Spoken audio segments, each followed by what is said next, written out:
الصناعة التقليدية وجه من أوجه حضارة البلدان، وتشجيع الصانع التقليدي وحماية منتجاته من شأنه ضمان استمرارية هذه الحضارة وتنمية اقتصاد البلاد.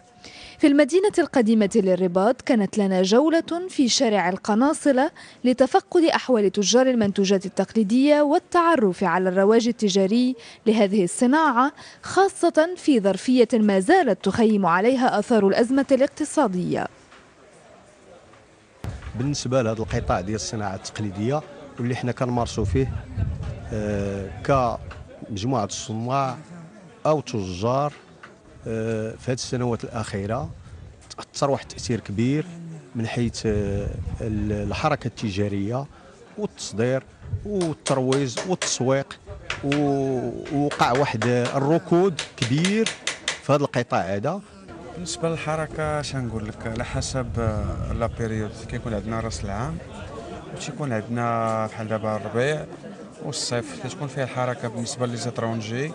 وبالنسبه للمغاربه اللي تا هما كياخذوا العطل.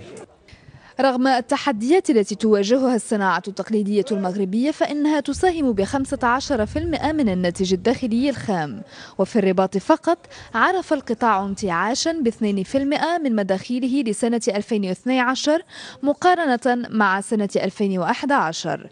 أما الوزارة الوصية فتعمل على تنويع البرامج التي تخدم الصانع التقليدي، من ضمنها إحداث معارض أو تقديم دعم مادي للصناع التقليديين بحوالي 20,000 درهم من أجل اقتناء معدات لتطوير إنتاجيتهم.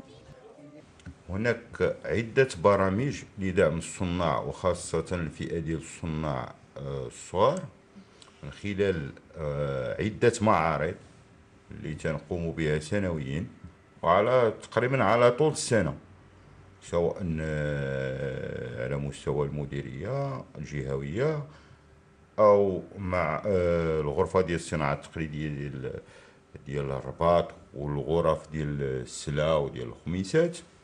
أما لمواجهة المنافسة التي تفرضها المنتوجات المعتمدة على التكنولوجيا الحديثة، وضعت الوزارة نظاما يتعلق بالمواصفات ونظام إشارات الجودة وحماية الملكية الفكرية والصناعية، بالإضافة إلى العديد من البرامج التي تقول الوزارة إنه يكفي أن يقوم الصانع التقليدي بمبادرة البحث عن سبل دعمه وعن البرامج المسخرة لخدمته من أجل الاستفادة وتقوية وسائل الإنتاج.